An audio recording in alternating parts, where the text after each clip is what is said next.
Beleza. Boa noite a todos. Boa noite. Boa noite você que está aí também acompanhando a gente pela internet. Meu nome é Cláudio Martins, eu sou psicólogo, especialista em dependência química e também irmão do Nivaldo. Há 28 anos atrás, minha família se deparou com o problema do alcoolismo do meu irmão mais velho. Meu irmão bebeu dos 14 até os 44 anos, então eu cresci dentro dessa codependência e depois de 30 anos, na época, em 1990, meu irmão casado, pai de 3 filhos, com 44 anos, meu irmão chegou no fundo do poço do alcoolismo e nós também chegamos no fundo do poço da codependência. Durante 30 anos, nós tentamos resolver o problema de Nivaldo da nossa maneira, do nosso jeitinho brasileiro.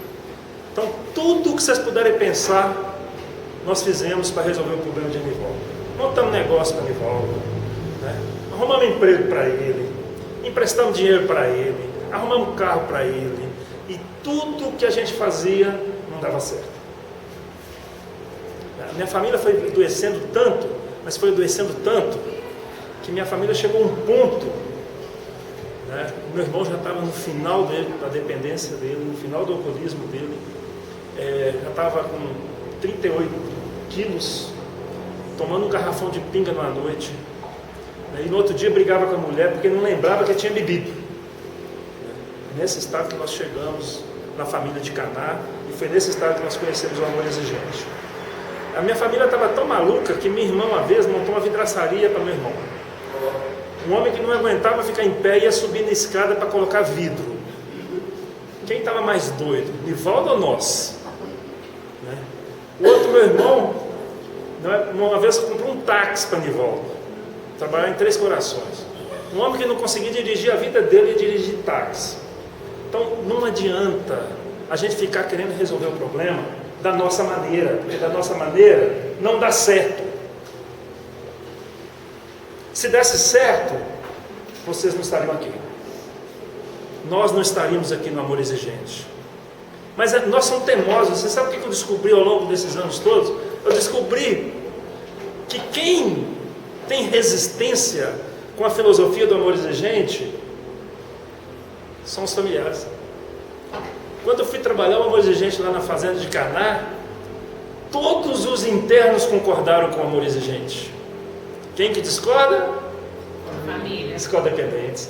Mas isso é covardia, fazer com o menino, fazer isso com o meu menino, isso não é coisa que mãe faz, não. Você não tem coração, Cláudio. Não é assim que a nossa reação aqui não é essa? Eu me lembro, minha irmã, a primeira vez que teve contato com o amor exigente, minha irmã virou para mim e falou assim: Cláudio, que povo é tudo doido. Sabe, mas por que é doido? O amor de Deus não exige nada, é um amor incondicional, não exige nada. Aquele povo está exigindo, o amor não exige nada. Eu virei para a Irene e falei para ela assim: ô Irene, mas esse deve estar certo, porque nós estamos errados, porque do jeito que o nosso amor incondicional aí está matando Nivaldo e está levando a família inteira junto. Mas hoje nós vamos falar um tema muito importante, que é o 11º princípio do amor exigente, e sobre a disciplina, o alicerce do tratamento. Só que eu não vou repetir aquelas coisas que vocês estão estudando aí no amor exigente, não. Eu vou trazer coisas novas, inclusive da psicologia. Pode ser? Pode. Que vem nos embasar e nos fortalecer nessa convicção da importância dessa disciplina. Porque nós estamos vivendo um momento muito crucial na nossa vida, porque nós estamos perdendo a disciplina. Se tem alguma professora aqui, vai concordar comigo. Para você ter um processo de educação, você tem que ter disciplina. Para uma empresa funcionar, tem que ter disciplina. Para uma igreja funcionar, tem que ter disciplina. Para o amor exigente funcionar, tem que ter disciplina. Para uma fazenda funcionar, tem que ter disciplina. Para uma família funcionar, tem que ter o quê? Disciplina. Disciplina. Não podemos fazer nossa casa virar uma casa de mãe Joana. Né? Tem mães que chegam para mim e falam assim: ah, doutor Cláudio, meu filho fica até 3 horas da manhã no computador. Você que é responsável por isso. Ah, mas por que eu sou? Porque você está deixando? Eu me lembro na época que eu tinha loja de material elétrico. Chegou um homem lá, né?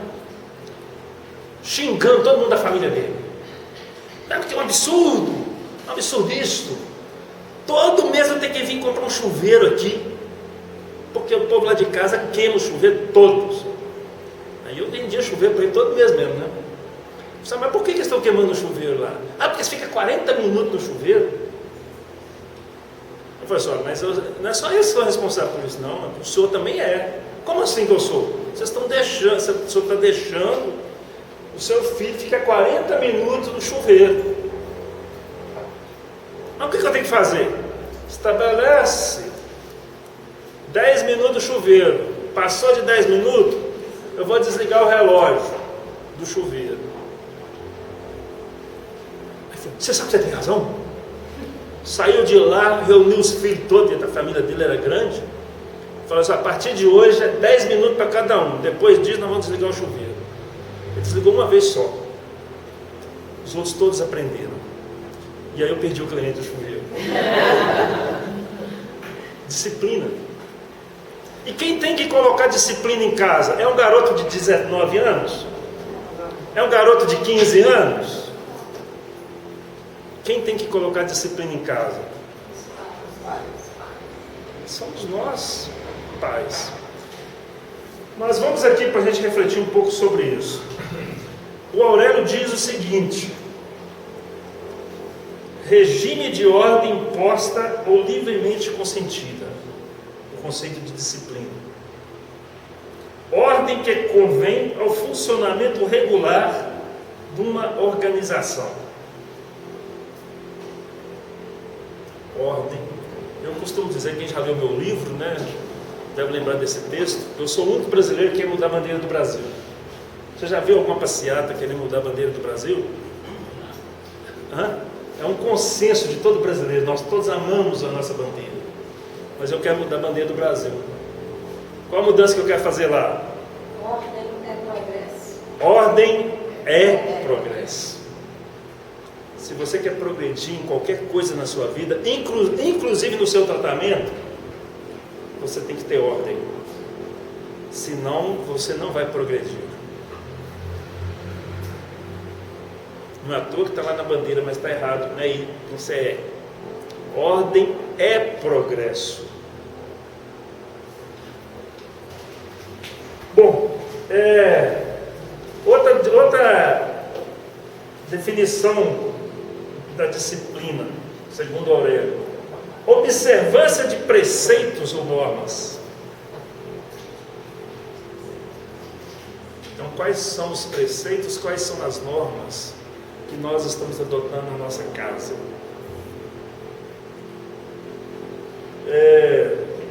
Submissão a um regulamento. Olha só bem interessante. Então, quando a gente vai arrumar um emprego numa empresa, você não chega lá na empresa, no primeiro dia de serviço, e vira para o seu patrão e fala assim: doutor, eu não pego serviço antes de 10 horas da manhã. Certo? Meu horário é de 10 às 16 horas. Porque até 9 horas da manhã eu tenho que estar dormindo. Você não vai estabelecer as regras da empresa que você vai trabalhar. Vai. Quem tem que estabelecer essas regras? É o dono da empresa. Você pode aceitar ou não trabalhar naquela empresa. Ah, não, trabalhar sábado, trabalhar domingo, vou não. Né? Mas, se você está dentro daquela empresa, você tem que submeter aquelas regras. É a mesma coisa. Se você está morando no Brasil, você tem que obedecer às regras do Brasil. Aí é muito comum, né? Os adolescentes chegam lá no meu consultório e falam assim: não, mas que lá em Portugal a maconha está liberada. Mas você mora em Portugal? Você mora em Portugal? Você mora no Brasil, e no Brasil ainda é crime você fazer uso de drogas ilegais. Ainda é crime você fumar maconha. Ah, mas eu não concordo com isso não. Você concordando ou não, as regras são essas. Você pode não concordar, pegar serviço 8 horas da manhã, mas as regras são essas. Bom, mas segundo o amor exigente, ele diz o que nesse princípio? O que ele diz desse princípio? Exigência na disciplina. A exigência da disciplina tem o objetivo de ordenar e organizar nossa vida e a nossa família. Em casa está uma bagunça, Cláudio. Quem que é responsável por essa bagunça? Quem está deixando essa bagunça acontecer? Ah, mas não adianta, Cláudio, meu filho não me obedece. É porque você perdeu a autoridade de mãe e de pai. Se você vai trabalhar numa empresa que tem que pegar o horário de 8 horas da manhã e você chega às 10, o que o patrão vai fazer? Vai chamar a atenção da primeira vez, da segunda vez vai ter uma advertência, da terceira vez um balão e da quarta vez rua. Não é isso que funciona? Ele tem consequência. E em casa, ele só falta pisar nos pais e não tem consequência nenhuma. Nós temos medo. Nós somos a geração do medo. Quem já leu meu livro já viu esse texto. Qual que é a geração do medo? Quando nós éramos crianças, nós morríamos de medo dos nossos pais. Hoje nós morremos de medo dos nossos filhos. Exemplo clássico foi um pai que chegou para mim e falou comigo assim, no primeiro dia da sessão: nossa, doutor Cláudio, eu encontrei uma plantinha de maconha, um pezinho de maconha lá em casa. O que eu faço? Você acha que eu vou lá na casa do fazendeiro e compro um veneno e coloco lá escondido para meu filho não ver? Eu virei para esse pai de quase 50 anos de idade, eu virei para ele e falei assim: mas espera aí, você está vivendo de favor com seu filho? Com detalhe, o filho dele tinha 17 anos. Você está vivendo de favor com seu filho?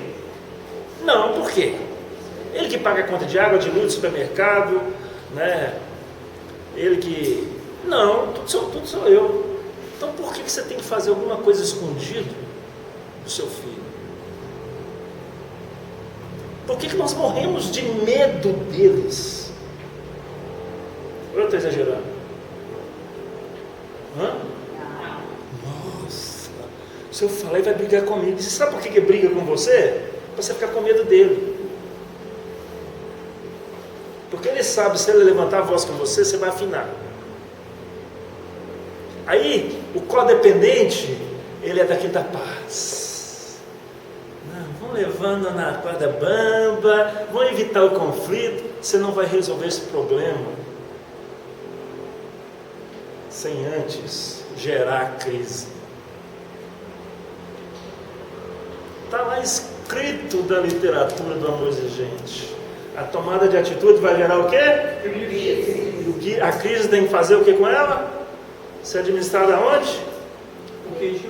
Nos grupos de apoio. Então você não vai resolver seu problema sem antes precipitar uma crise. Então você vai ter que enfrentar. Nós temos que fazer o contrário do que nós estamos fazendo. Ai meu Deus, o cobrador chegou lá, então nós temos que pagar a dívida, porque senão ele vai matar nosso menino.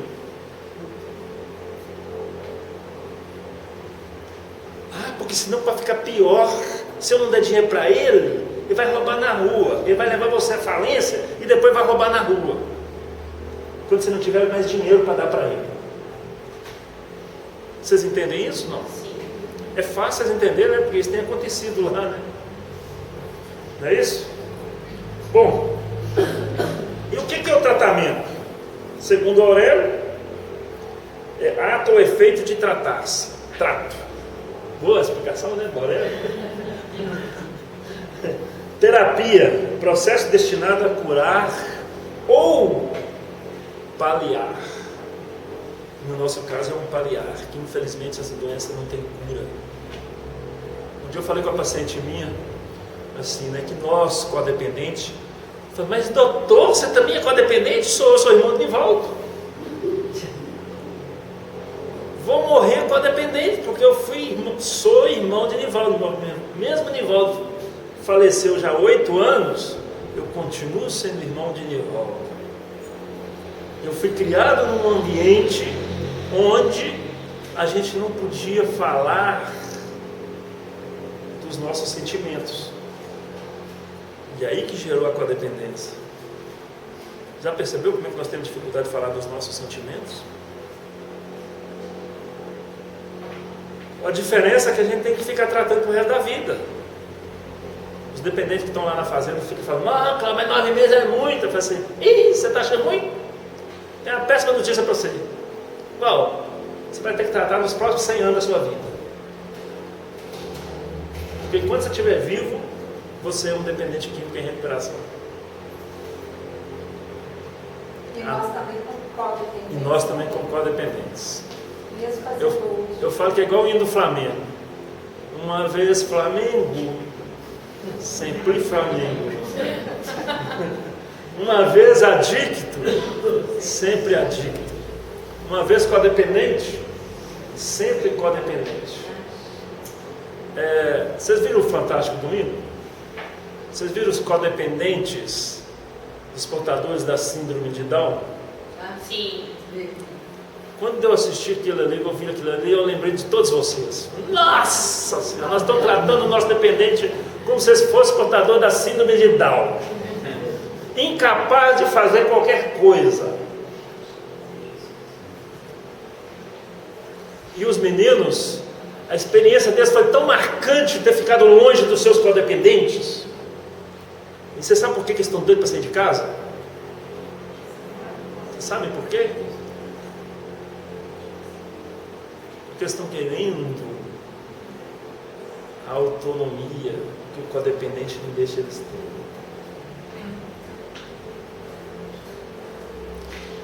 Nós não deixamos o dependente viver as consequências das escolhas dele.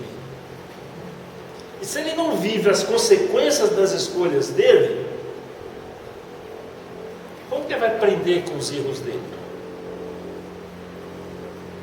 Ele não vai aprender. Ele vai ficar voltando na droga o tempo inteiro. E aí ele vai morrer na droga e você vai morrer na codependência.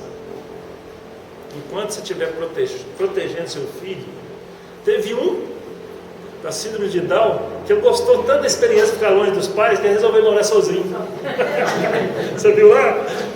Não quer morar com esse cara chatão que fica saindo no meu pé o tempo inteiro, me podando a possibilidade de desenvolver, de crescer. E é isso que nós, codependentes, fazemos com o dependente. Podamos a possibilidade dele crescer enquanto sujeito, enquanto ser humano. Porque nós achamos que eles são um bando de incompetentes e nós somos os maiorais.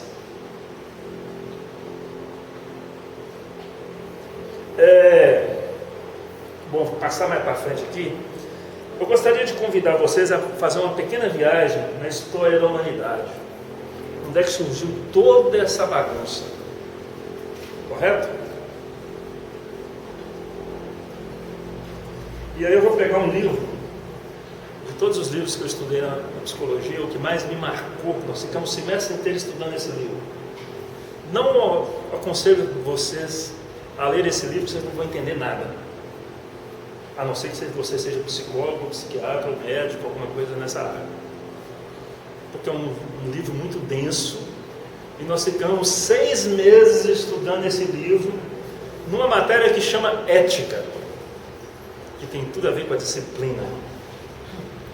Segundo Freud, no livro Mal-Estar da Civilização, Freud era um evolucionista, era um ateu evolucionista. Então ele acreditava na evolução das espécies. Então, segundo ele, lá no tempo das cavernas, e até antes do tempo das cavernas, no homem primitivo, no tempo ainda que o homem andava com as 4 patas, os homens eram igual aos outros animais. E aí, milhares de anos foram acontecendo, foram passando, e o homem, o ser humano, começou a desenvolver o seu cérebro. E até que chegou um determinado ponto que o homem desenvolveu o cérebro de tal maneira que ele conseguiu levantar, e de quadrúpede ele virou bípede, ou seja, liberou as patas dianteiras. E isto fez toda a diferença na história do homem na face da terra. Por que fez toda a diferença? Primeiro que antes ele olhava só para o chão, ele desenvolveu os instintos, ele desenvolveu o paladar, o olfato, e a visão era muito restrita, como a visão do cachorro e do gato, e do boi, e do cavalo, etc. Quando ele levanta, ele libera isso aqui para começar a trabalhar. Aí ele começa a fazer suas armas, começa a dominar o fogo, começa a fazer as armas com as pedras, com os galhos das árvores, e ele começa a olhar o outro. E aí o homem vê a fêmea e a fêmea vê o homem. E aí faz uma coisa que é fantástico no processo de evolução do ser humano, que é aquilo, por favor, fica de pé, que antes disso não conseguia fazer. Por favor, vem aqui, dá um abraço, certo? Quando ele começou a fazer isso, de dar um abraço, ele começou a desenvolver a questão do afeto, começou a desenvolver a afetividade, o calor humano. Então ele deixou de ser um animal irracional, certo? Para começar a ter um contato. Então ele já não tinha mais relação sexual, não era só pelo prazer e pela procriação. Ele tinha a relação sexual com o sexo oposto, com um sentido de afetividade, de estar bem com o outro, nesta intimidade. E aí veio os filhos. Aí a mãe, que antes os meninos mamavam igual um cachorrinho mama na cadela, de uma hora para outra, o que a mãe fez? Pôs o menino aqui, no olhar. E aí começou a construir o afeto do calor humano, e aí veio os primeiros sentimentos de família. Como morava na floresta, no meio da mata, e não tinha civilização nenhuma, o que essa ideia de família começou a fazer? Eu tenho que proteger a minha família dos perigos da floresta. Certo? Aí começou a ter os primeiros ciúmes. Esta é minha mulher. Tem até um desenho, né? Pegando a mulher pelo cabelo, né? E arrastando ela, né? Esta é minha mulher. Até hoje a gente usa isso com muita veemência. Essa é minha mulher, meu marido, minha esposa. E aí ainda tem até isso, até hoje nós temos isso, né? As mulheres, ela pode ser presidente do Brasil, mas até hoje isso tem dentro de vocês, que é engraçado, né? Pode ser falar 5 línguas e tudo. A mulher tem a necessidade de ter um homem para proteger ela, não sei de quê, mas ela tem essa necessidade. Esquisito isso, né? Estranho isso, né? Mas isso é ótimo. E aí o que aconteceu? Para se proteger a família, o homem tinha que sair para caçar, para trazer o sustento para dentro de casa. A família ficava vulnerável. O que eles resolveram começar a fazer? As primeiras tribos. Né? E aí, quando começou a reunir isto, e começou a ter noção de família,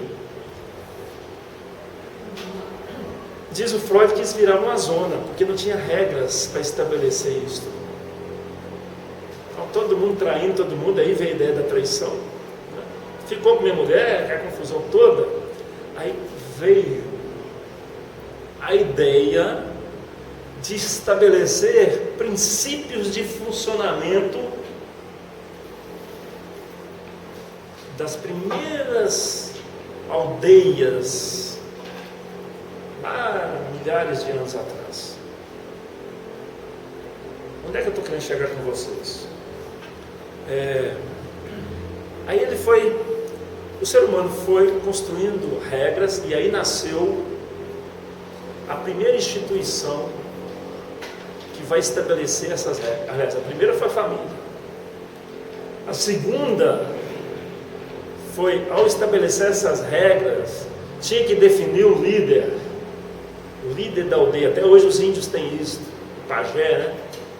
O cacique, sei lá, que é o líder que vai estabelecer essas regras e vai fazer cumprir essas regras.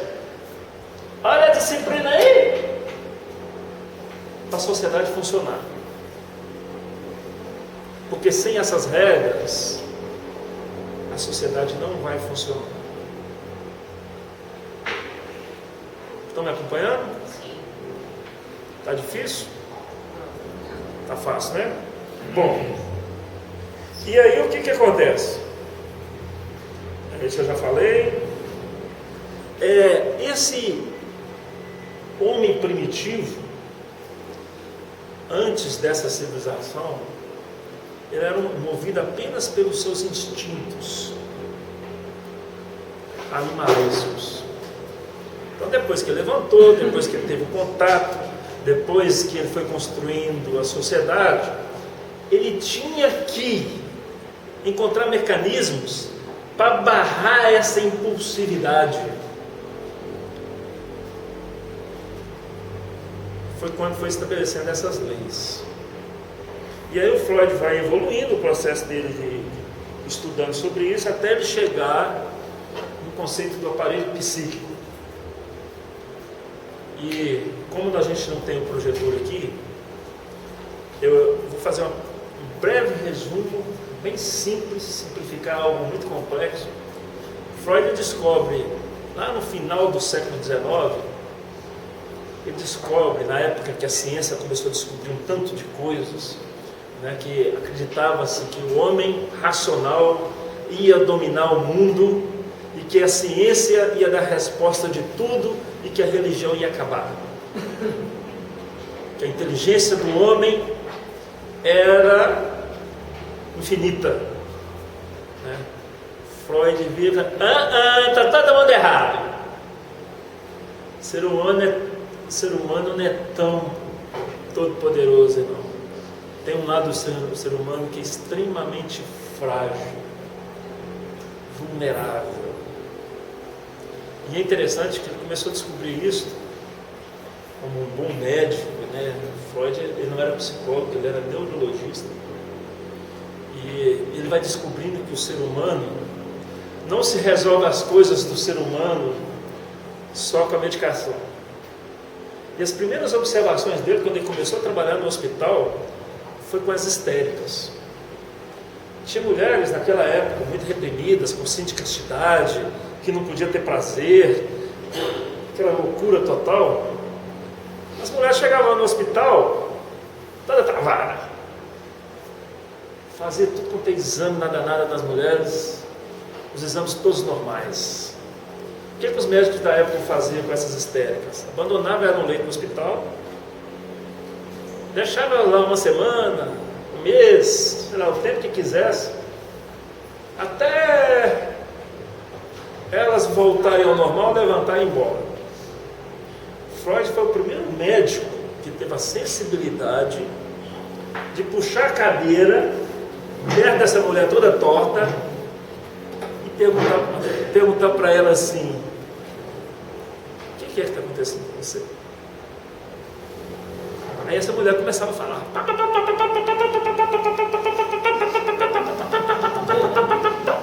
e chorava, né? O meu lencinho lá no meu consultório, ele é reservado para as mulheres, porque os homens não choram, né? É só as mulheres. Aí depois que ela terminava de chorar, ela levantava e ia embora. Aí Freud começou: epa, tem uma coisa diferente disso aí, que não é a questão biológica, não é química. Tem uma coisa além da medicina. E aí ele começou a descobrir que o ser humano, ele tem um aparelho que é diferente do coração, diferente do pulmão. Você abre e vê. Ele tem um aparelho que o Freud chamou de aparelho psíquico, que nós todos temos. E que esses trem maluco vinha tudo de lá, né? E ele começou a ver a existência, desenvolver a teoria do aparelho psíquico.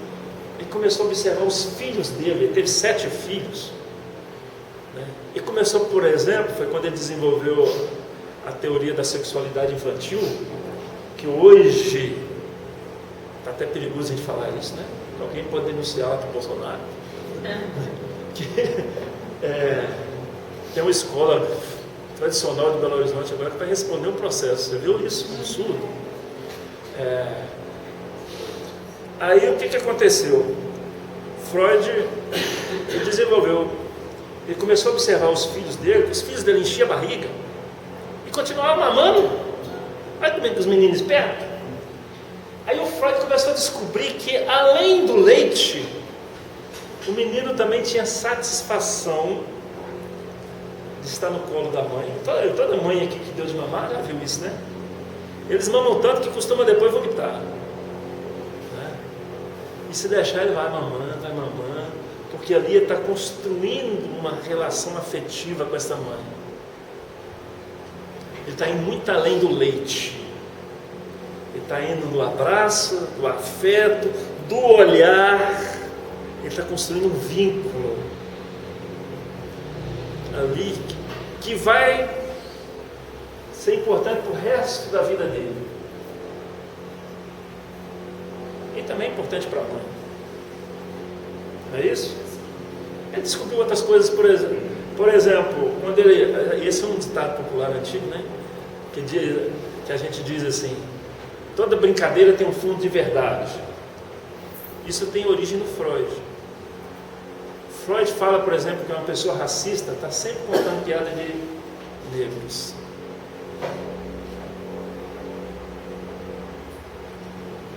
Que ele chamou de cistes. Né? E aí, ele vai descobrindo, por exemplo, que é por causa desse aparelho psíquico, uma parte desse aparelho psíquico, que a gente toma um tropeção, mas se arrebenta todo, e que isso não tem nada de racional nisso. De onde vem eu me punir? Aliás, ele fala que até a dependência química também vem desse aparelho psíquico. Que o cara vai usar droga até a beira da morte por causa desse aparelho psíquico. E como é que ele divide esse aparelho psíquico? Eu vou fazer uma brincadeira aqui com vocês, já que a gente não tem... Quem é o mais alto que está aqui? Aliás, por favor, venha 2 pessoas mais ou menos da mesma altura aqui na frente, por favor, 2 voluntários. Pode vir 2 voluntários. Ixi, agora tem que ver uma grandona. 1,65 m só. Vamos lá. Freud vem falar com esse aparelho psíquico, tem duas áreas. Ih, pior que eu não posso sair da cama. Vem pro lado de cá, fala. Sempre esqueço dela. O problema é o contato com a Globo. Isso. Então, deixa eu ficar no meio de vocês duas aqui, para ver se vai ficar todo mundo na cama. Então, Freud vem falar que esse aparelho psíquico tem duas áreas. Tem o id, certo? E o superego. E essas duas áreas desse aparelho psíquico funcionam de maneiras conflitantes. Então, uma pessoa, o id é movido pelo princípio do prazer. O id significa, do grego vem isso. É tão profundo, mas tão profundo, que não existe palavras no universo para explicar isso. Aí Freud chamou isso de isso. Certo? Porque está tudo impregnado no nosso inconsciente. Todas as nossas experiências que nós vivenciamos está registrado aqui. E é movido pelo prazer. Nós somos uma máquina de prazer. Nós sentimos prazer de tudo que nós fazemos.